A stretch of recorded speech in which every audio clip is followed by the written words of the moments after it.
Kartini. Saya tidak tahu sejauh mana wawasan teman-teman, apalagi yang putri-putri Indonesia yang tiap bulan April dipaksa untuk pakai konde dan kebaya. Ya, itu Orde Baru yang punya tradisi itu. Tidak ada jeleknya, cuma kalau bahasanya filsafat itu aksiden. Esensinya juga harus ditangkap, substansinya juga harus kena. Karena setahu saya jarang yang menyelami ibu kita Kartini ini gagasan-gagasannya, kegalauannya, kemudian tawaran-tawarannya. Meskipun beliau ini kan meninggalnya masih sangat muda, umurnya baru 25 tahun. Jadi sebenarnya masih belum terlalu ibu-ibu. Ya hanya saja karena lagunya judulnya Ibu Kita Kartini, bayanganmu wis tua gitu orangnya. Padahal masih sangat muda. Meninggalnya aja 25 tahun ketika melahirkan putranya yang pertama. Jadi masih sangat muda. Mungkin seusia teman-teman perempuan di sini yang S1 apa S2. S1 semester tua. Ya. Itu sekitar itulah. Ya, cuma Kartini ini menurut saya yang menonjol dua. Yang pertama kecerdasannya, dan yang kedua semangat belajarnya yang luar biasa. Semangat itulah nanti yang menurut saya perlu banyak kita warisi. Dengan segala keterbatasan zaman itu. Jadi Kartini itu kan lahirnya besok lusa tanggal 21 April di akhir abad di akhir abad 19, awal abad 20. Meninggalnya 1904, lahirnya 1879. Pas umurnya 25 tahun. Nanti gagasan-gagasannya yang luar biasa itu sebagian besar diambil dari surat-suratnya. Surat-suratnya itu bahasanya pakai bahasa Belanda karena dia korespondensi sama teman-temannya dari Belanda. Sekitar 10 orang sahabat-sahabatnya yang sebagian besar perempuan. Coba dilihat tanggal itu ya, 10 hari sebelum meninggal dia masih nulis surat. Hobinya memang nulis.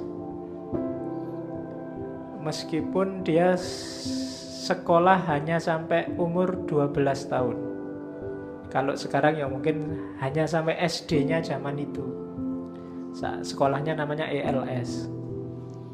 Jadi ilmunya formalnya level SD, tapi pengetahuannya nanti kita lihat jauh melampaui zamannya. Nanti dia jadi idola di Belanda.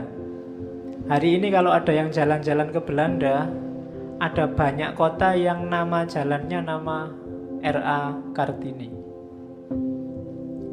Setahu saya ada sekitar 4, termasuk di Amsterdam ada, di Utrecht ada nama jalan R.A. Kartini. Dan nanti tiap tanggal 8 Maret kalau tidak salah, itu kan hari perempuan sedunia, itu di Belanda ada penghargaan pada perempuan yang berprestasi, dan nama penghargaannya adalah Kartini Prize. Jadi penghargaan Kartini. Di sini kan kita cuma pakai konde. Kalau di sana beda cara menghayatinya. Jadi Kartini tidak cuma membangkitkan semangat perempuan Indonesia, tapi juga banyak perempuan di luar. Nanti karya-karyanya ini kan yang dibukukan. Yang membukukan itu salah seorang teman korespondensinya, namanya Aben Danon. Aben Danon itu ya dia korespondensinya sama istrinya. Cuma Aben Danon ini kalau hari ini di Indonesia Menteri Pendidikan dan Kebudayaan. Nah itu dia korespondensi sama, antara lain sama istrinya. Dan beliau yang pertama menerbitkan tulisan-tulisannya Kartini, yang nanti diterjemahkan ke Indonesia 2 kali. Yang lebih dikenal terjemahan kedua dari Sanusi Pane itu yang judulnya Habis Gelap Terbitlah Terang. Itu di antara karya-karya terkenalnya. Termasuk yang terkenal juga tulisannya Pramudia yang judulnya Panggil Aku Kartini Saja. Itu juga tentang dahsyatnya seorang Kartini. Padahal hanya 25 tahun. Kalau dipotong masa belajarnya 12 tahun, karena setelah umur 12 dia nggak boleh lagi sekolah, harus dipingit, nggak boleh keluar rumah. Kalau bahasanya Mernisi minggu lalu, dia sudah harus masuk harem. Maka praktis sebenarnya dia hanya berjuang 12 tahun. Berjuang melalui tulisan. Meskipun nanti di tahun-tahun terakhir hidupnya dia bikin sekolah keputrian khusus untuk putri. Oke, itu gambarannya seorang Kartini. Ya dia putrinya Bupati Jepara saat itu, Raden Aryo Sosroningrat. Kartini ini anak, sebenarnya istri pertama, cuma istri pertama ibu kandungnya bukan bangsawan, dari rakyat jelata. Ibu kandungnya ini, kalau pakai bahasa hari ini itu anaknya mandor. Cuma Pak Bupati ini jatuh cinta, namanya Ngasirah, dan dinikahi. Dari Ngasirah ini nanti punya anak 8. Cuma adat saat itu tidak boleh dia jadi bupati kalau istrinya bukan bangsawan. Akhirnya menikah lagi sama ibu tirinya Kartini, namanya Raden Ayu Wuryan, masih keturunan dari bangsawan Madura. Ada yang Madura di sini. Itu ibu tirinya Kartini. Saudaranya 11, yang dari ibu kandungnya 8, dari ibu tirinya 3. Kartini anak nomor 5, tapi anak perempuan pertama. Berarti nomor 1, 2, 3, 4 laki-laki semua. Nantinya Kartini nikah juga. Ini berarti kan bapaknya poligami. Kartini juga jadi istri poligami, karena nanti suaminya sudah pernah menikah 3 kali sebelumnya. Dan ya situasinya memang begitu. Seperti apapun Kartini memberontak, dia susah melawan adat sendirian. Meskipun nanti belakangan dia bisa beradaptasi dan sudah agak terhibur ketika bisa mendirikan sekolah keputrian itu dan diizinkan oleh suaminya. Jadi itu gambaran hidupnya Kartini. Apalagi ya biografinya, kalian mestinya sudah ngerti. Kalau kalian paling ngertinya cuma harum namanya gitu aja toh. Di luar itu kamu tidak ngerti. Pokoknya ibu kita Kartini harum namanya, dan Kartini itu pakai konde kan, itu aja. Oke, jangan salah, perjuangannya berat. Dia menghadapi 3 budaya sekaligus: patriarki, feodalisme, dan kolonialisme. Yang 3-tiganya dia benci, meskipun dia bangsawan. Jadi beberapa anaknya Sosroningrat ini agak tidak suka kolonialisme, patriarki, dan feodalisme. Yang terkenal selain Kartini, kakaknya langsung, namanya Sosrokartono. Ya, jadi kalau yang laki-laki komplain, kok adanya Hari Kartini Pak? Tidak ada Hari Kartono. Ada kakaknya Kartini, harinya aja yang tidak ada. Ya, Sosrokartono ini luar biasa. Kemampuan spiritualnya luar biasa. Kemudian karir karir intelektual dan juga karir politiknya juga luar biasa. Sosro Kartono ini wartawan perang pertama dari Indonesia. Cuma dia tidak di Indonesia wartawan perangnya, levelnya sudah internasional. Sempat jadi penerjemah Liga Bangsa-Bangsa zaman itu juga. Itu Sosro Kartono, dan spiritualitasnya tinggi. Dia terkenal jadi wartawan, selalu dapat berita yang pertama. Cuma mungkin karena spiritualitasnya tinggi, tidak ada satu wartawan pun tahu, dia tahu. Dia terkenal kalau bahasa Jawa waskito. Waskito itu ngerti apa yang kejadian yang akan datang.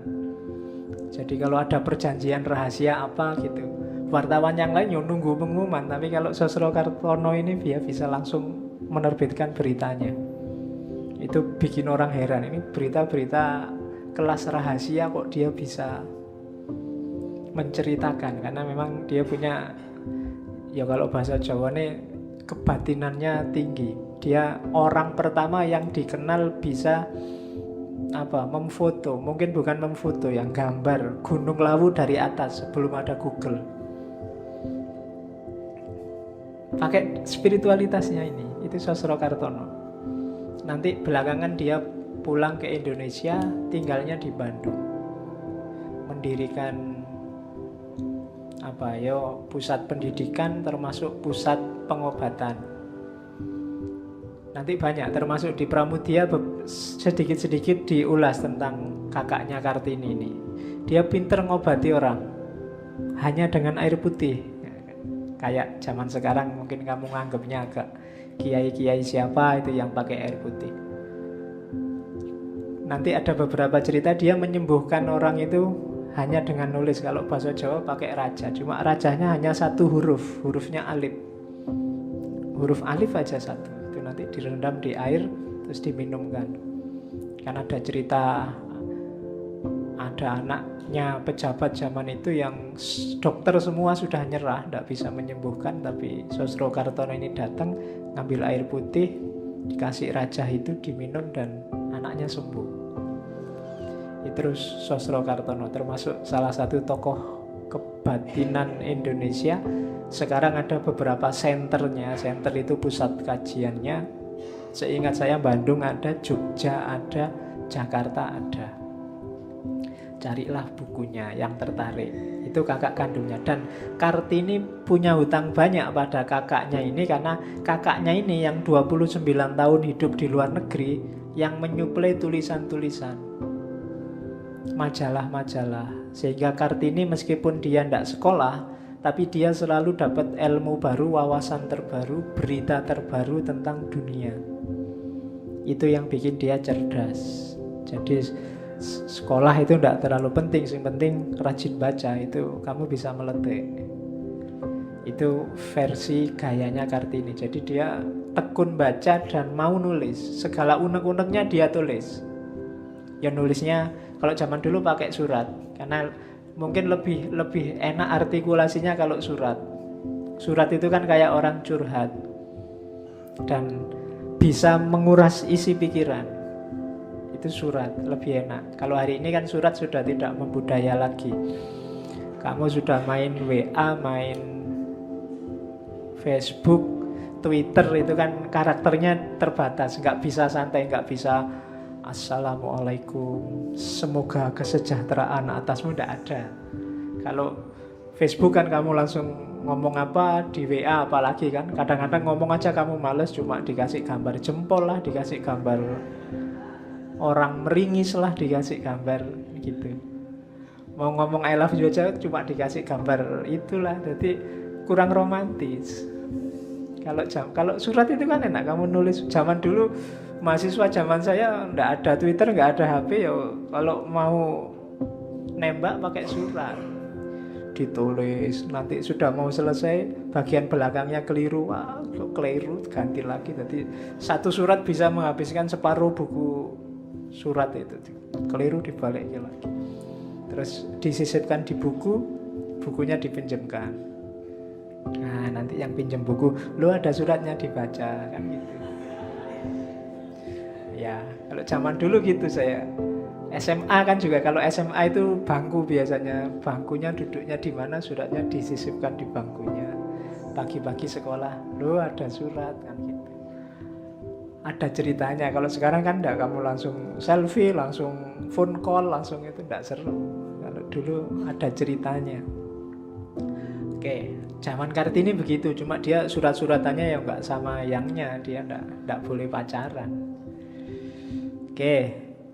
Jadi itu Kartini, cuma orangnya cerdas, peka, punya kepedulian sosial, kritis, dan berhadapan dengan situasi yang patriarkal, feodal, dan kolonial.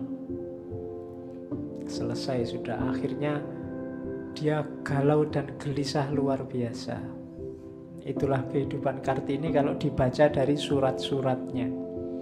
Meskipun judulnya Habis Gelap Terbitlah Terang, sebenarnya kalau dibaca buku itu belum ketemu terangnya, masih gelap sebenarnya. Paling mentok isinya masih semangat-semangat. Pokoknya saya yakin besok Jawa akan jaya. Tapi ya belum jelas. Dia juga belum menikmati hasil perjuangannya. Sekolah keputrian juga usianya belum panjang. Tapi nanti setelah Kartini mulai muncul banyak perjuangan-perjuangan serupa. Oke, yo kontroversi banyak. Saya baca beberapa, ada yang menggugat, kok Kartini, kok pahlawan perempuan banyak, ada Cut Nyak lah, ada Dewi Sartika, macam-macam. Yo kalau ada kritik gitu yo diiyani aja. Kalau bisa memang hari peringatan perempuan itu banyak. Ada hari Kartini, ada hari Cut Nyak, ada hari Sartika. Syukur-syukur tanggal merah,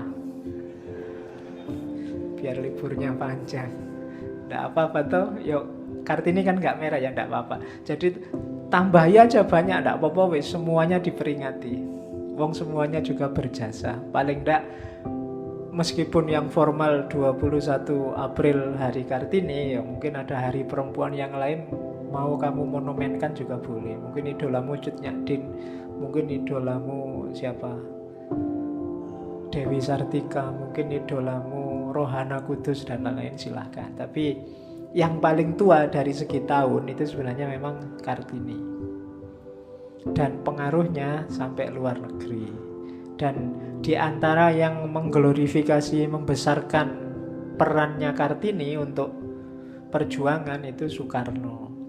Karena dia melihat ada potensi besar, semangat revolusionernya Kartini itu penting untuk revolusi Indonesia. Itu yang ada di visinya Soekarno. Meskipun zaman Pak Harto Orde Baru tidak terlalu populer selain perayaan yang sama-sama pakai konde dan jarit. Cuma visi besarnya Kartini sering kita lupakan. Oke, malam ini kita hidupkan lagi kegalauan dan semangatnya Kartini. Tidak cuma untuk perempuan, untuk laki-laki juga. Kalau yang Kartini aja bisa luar biasa, apalagi yang Kartono. Ya. Oke, bismillah, kita lihat. Yang pertama patriarki. Saya cuplikkan situasinya perempuan, kondisi perempuan Jawa yang ideal dari seratnya Ronggo Warsito. Ronggo Warsito ini hidup beberapa puluh tahun sebenarnya sebelum Kartini. Kartini ini kalau Jawa ya dia di era Hamengkubuwono ke-7. Ya sekitar itu, atau Pakubuwono ke-12. Itu syairnya Ronggo Warsito. Perempuan itu yang ideal, ia harus setia pada laki-laki, syarat pertama. Syarat kedua, perempuan ideal rela dimadu.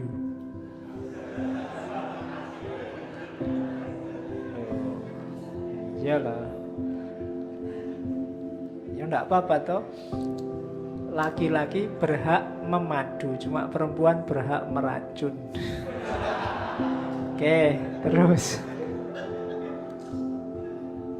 Yang ketiga cirinya mencintai suami pasti ya. Terus terampil cuma dalam pekerjaan perempuan. Yang selanjutnya pandai berdandan dan merawat diri.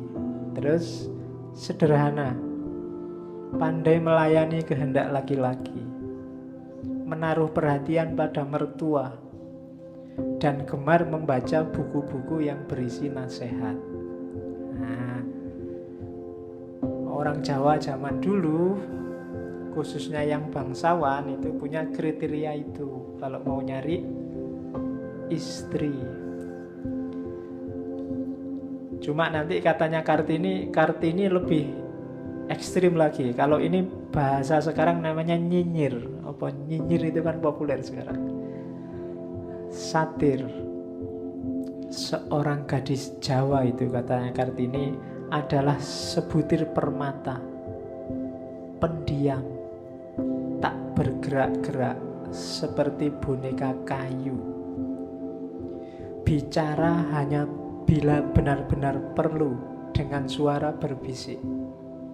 Jadi kalau ada perempuan Jawa kalau ngomong berawakan, suaranya wah gitu. Katanya orang Jawa enggak ideal. Ya, kalau ngomong harus berbisik pelan, mendesah-desah dikit enggak apa-apa. Oke, jadi suaranya harus berbisik. Katanya Kartini sampai semut pun tak sanggup mendengarnya. Iya, itu ngomong apa itu tak dengar kan gitu. Ya. Berjalan setindak demi setindak seperti siput. Jadi tidak boleh perempuan jalannya megagah terus, jalannya harus pelan-pelan setindak-setindak.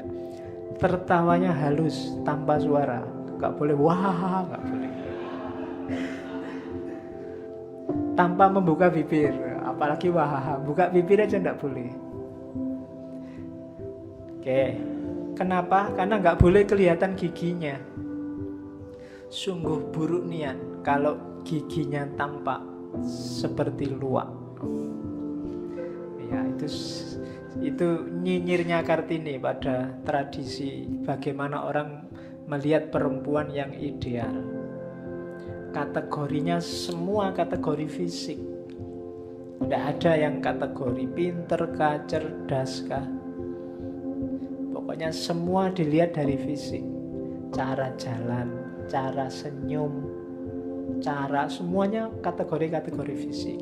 Itu yang dihadapi oleh Kartini, termasuk yang dari Ronggowarsito tadi, wanita Jawa ideal.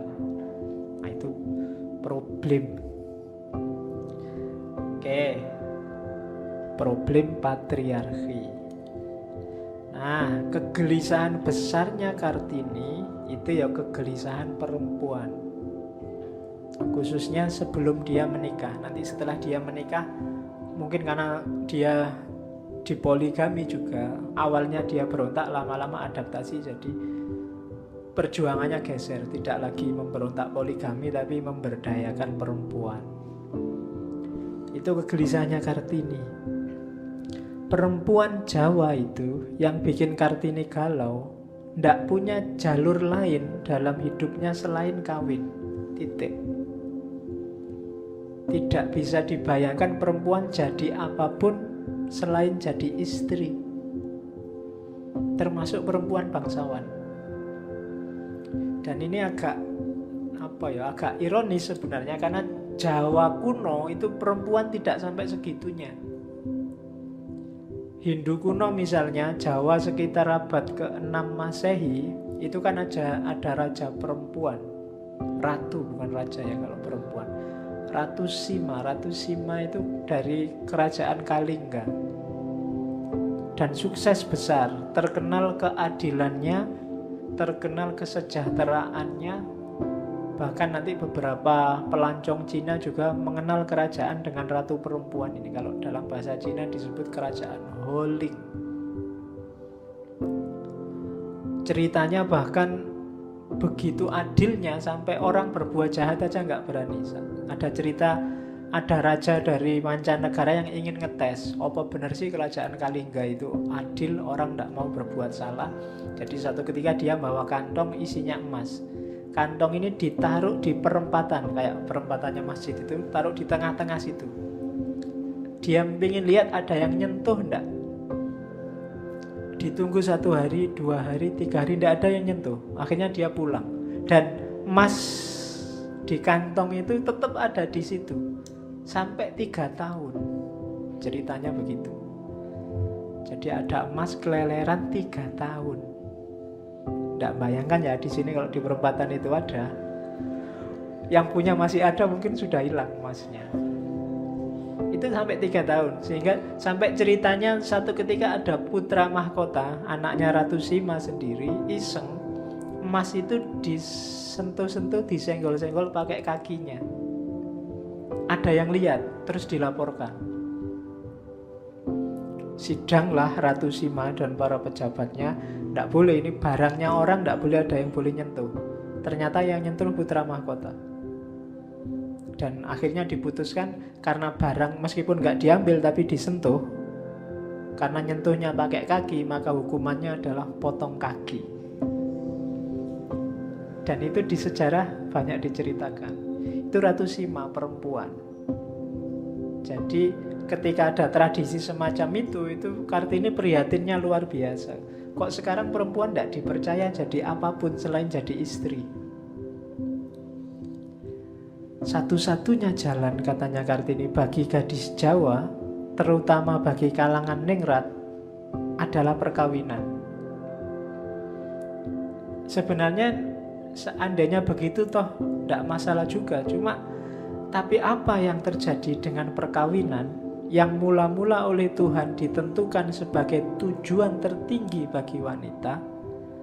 Perkawinan semestinya merupakan panggilan suci, telah menjadi semacam jabatan. Kenapa Kartini nganggap jabatan? Jabatan yang harus dikerjakan dengan syarat-syarat yang merendahkan dan mencemarkan bagi wanita-wanita kita. Yo kayak tadi, ada parameter-parameter, kriteria-kriteria, kemudian kalau sudah nikah ada tugas-tugas wajib yang harus dilakukan. Ini kayak jabatan. Atas perintah bapak atau paman atau kakaknya, seorang gadis harus siap untuk mengikuti seorang laki-laki yang tidak pernah dikenalnya. Jangankan pacaran, kenal aja enggak. Yang tidak jarang telah mempunyai istri dan anak-anak. Seringkali malah begitu. Apalagi di kalangan bangsawan. Apalagi yang nanyain levelnya bangsawan, yang ditanyakan orang biasa. Itu jawabannya tidak mungkin tidak, pasti ya. Pendapatnya tidak ditanya, ia harus nurut saja. Jadi itu kegelisahan pertama seorang Kartini. Dia protes. Kok perempuan hanya bisa jadi itu? Toh kita sama-sama manusianya. Tidak boleh jadi yang lain. Itu pun di situ dia posisinya serba kalah. Jangankan bantah, komentar aja tidak boleh. Pokoknya harus manut yang laki-laki, bapaknya, kakaknya, atau pamannya. Itu yang dikomplain oleh perempuan. Meskipun nanti dengan sangat terpaksa Kartini harus jadi istri yang juga dipoligami.